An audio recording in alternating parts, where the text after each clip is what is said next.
Dalawang resolusyon ang isinumite sa Kamara para hikayatin ng pamahalaan na muling sumali sa International Criminal Court. Nag-file ng House Resolution 809 sina Antonio Trillanes, Representatives Sara Elago at Rene Co na nananawagan sa gobyerno na isulong ang re-accession ng Pilipinas sa Rome Statute.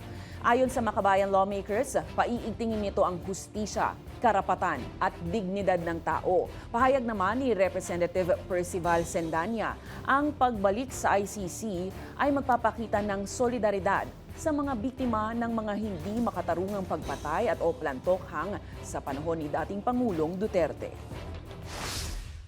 Kailangan talaga na merong matatakbuhan ang mga Pilipinong naghahanap ng hustisya kung katulad ng nangyari dito ay hindi makakuha ng hustisya sa sarili nating mga korte.